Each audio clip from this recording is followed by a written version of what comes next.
Every day, no matter the stakes, I'm gonna do whatever it takes to make it happen. Whatever it takes, I'm gonna give it my all. Eliminate all distractions. Every day, no matter the stakes, whatever it takes. Oh yeah, whatever it takes. I don't know how it feels to only put in half of the effort I can give. All I know how to do is to aim for the stars. That's the only way to live. I'm not gonna wait around. These feet are gonna hit the ground. Do it with all of my heart. I'm gonna do whatever it takes to make it happen.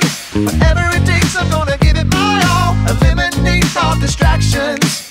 Every day, no matter the stakes, I'm gonna do whatever it takes to make it happen.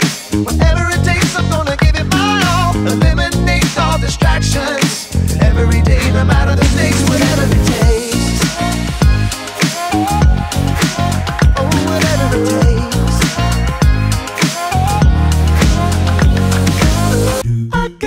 I gotta do whatever it takes. You gotta do whatever it takes. We gotta do whatever it takes. I gotta, you gotta, we gotta do. Oh, I'm gonna do whatever it takes to make it happen. Whatever it takes, I'm gonna give it my all. Eliminate all distractions. Every day, no matter the stakes, I'm gonna do whatever it takes to make it happen. Whatever it takes, I'm gonna give it my all. Eliminate all distractions. Every day, no matter the stakes, whatever it takes. Oh yeah, whatever it takes. Yeah.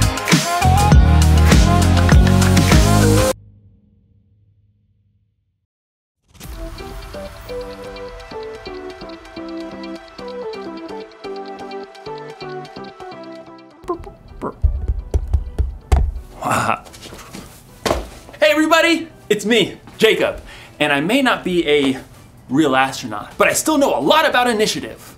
Initiative is seeing what needs to be done and doing it. So, it's doing what needs to be done, yes, but first you have to see what needs to be done. You have to look for the needs around you. They know all about this in space travel. Let's say, for instance, they decide to go from the Earth to the moon.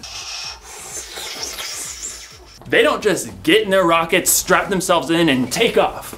No. Hey phone, how do I get to the moon? No. They spend months, even years, planning for every trip. They prepare for things that might go wrong and have backup plans in place to help protect them. They look out for things that might get in their way, like other aircrafts or satellites. Oh, look out for that asteroid! Oh, that was a close one.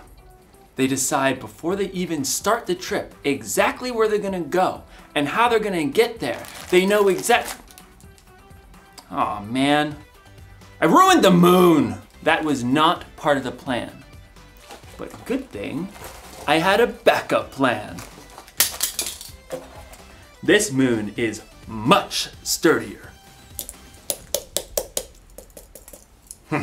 In today's story, we'll hear more about Nehemiah, who had a plan to make the city of Jerusalem stronger. And there was more to that plan than just rebuilding the wall. Nehemiah could have used a smartphone. Knock knock, who's there? It's phone. Hey, phone, question. How do I make Jerusalem stronger? Or maybe not. I'll see you in a few. The Bible. It's 66 books of history, stories, letters, and poetry that fit together to form God's one big story. The epic adventure of how He created us and loves us so much that He made a way to rescue us. As we travel through the Bible, from Genesis to Revelation, we discover people who met God and found their lives changed forever. Now, for an amazing story. Inspired by the book of Nehemiah, chapter 5, verses 1 through 12. Nehemiah had traveled all the way from the king's palace of Persia to the broken down city of Jerusalem. And there, with God's help, he rallied all the Jews living there to begin the epic job of rebuilding that city's walls. Who's with me? I say, let's start rebuilding. At first, the work went well. Each family or group took a different part of the wall to work on. We're making record time. Nehemiah and the people even managed to ignore taunts and threats from neighboring nations who did not want to see that wall rebuilt. If a fox climbs on that pathetic thing, it'll fall right down. The God of heaven will give us success. So it seemed like nothing was going to stop this big project until new trouble showed up. From inside the walls, a group of Jews in ragged cloaks came to look for Nehemiah where he was working on the wall. There's not enough food for everyone. We're being forced to sell our fields and vineyards just to buy grain. There's hardly enough to keep us alive. The king's taxes are high. We have to borrow money, but then we can't even pay the high interest. Interest was extra money the people had to pay back. It was so high they could hardly keep any of the money they made. Who's making you do this? Other Jews, our own relatives. We even had to send our children to work for them as slaves. We have nothing left. Please help us. This is not right. It's not right at all. I'll take care of it. Nehemiah was so angry that he didn't trust himself to act in the moment. Instead, he thought it over for a time. God, what do I do about this? His own people were mistreating those who had less. Nehemiah took this so seriously, he stopped work on the wall to call together the Jewish nobles and officials. What's this all about? Better be good. Making us lose all this work time. It's not good. It's bad. You're charging your own people interest. It's not like it's that much. I mean, we can't loan money for free, right? Do you have to ask me this? Think about it. Many Jewish people were sold as slaves to other nations, and we had to buy them back and bring them home. Now, you're charging so much interest, they are forced to become slaves again. Oh. No one could argue with Nehemiah. They listened quietly to his next words. What you're doing is not right. We have to show respect for God. Look, I am lending money and grain to the people who need it, and so are my relatives, but we aren't charging any interest. So, what should we do now? If you've taken anything in payment, give it back. Fields, vineyards, olive groves, houses, give it all back. Even the interest that you've charged, do it now. God moved in the hearts of the people because instead of arguing, they agreed. We'll give it back. We won't make them give us anything else. We'll do just as you say. Very good. Nehemiah sent for the priests so that the nobles and officials could make this promise before God. You must keep this promise, or God will deal with you. Amen. Immediately, the officials did as they said. Here are the papers. The vineyard is yours again. Oh, thank you. I've been working years to get it ready for a good harvest. I took too much. This is yours. This means my son can come home now. So once the nobles and officials made everything right, work on the wall began again, faster and stronger than before, now that everyone had what they needed. And Nehemiah continued to show his people how to treat each other, even though King Artaxerxes had appointed him governor. You know, all the other governors made the people pay them silver and give them lots of food and stuff, even land. That's too heavy a load to put on the people.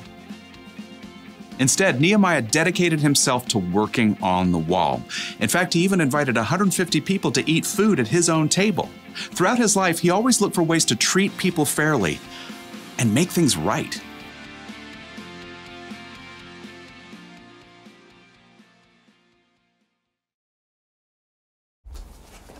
The city of Jerusalem was in trouble because the walls had been broken down. But that wasn't the only thing that was broken. Nehemiah looked and saw that some of his people were being treated unfairly because they were poor, and he did something about it. He stood up for them and worked to make things more fair. Initiative starts with seeing what needs to be done And more often than not, it starts with seeing who needs to be helped and what needs to be made right. That's one of the reasons Jesus is so amazing. He saw people. He showed people how valuable they were by loving them no matter what, and he inspired them to love others. We're called to love people too. We should stand up for people who are being treated unfairly because of the way they look, or where they're from, or how much money they have, or what they believe in. If you've ever been treated unfairly, then you know how it feels. It's not good, but maybe you also know how it feels when someone stands up for you, when someone's on your side. Standing up for people is one way we can make things more fair. We can make things right, and it's one way we can show others the love God has for the world. So, here's the one thing to remember today. Look for ways to make things right. Make a plan. Decide before you start your day that you're going to look for the needs around you. And speaking of needs, it looks like I'm gonna need another moon. This one's just too delicious. This moon tastes like cheese. Oh. I'll see you next time. Oh, there goes my face up.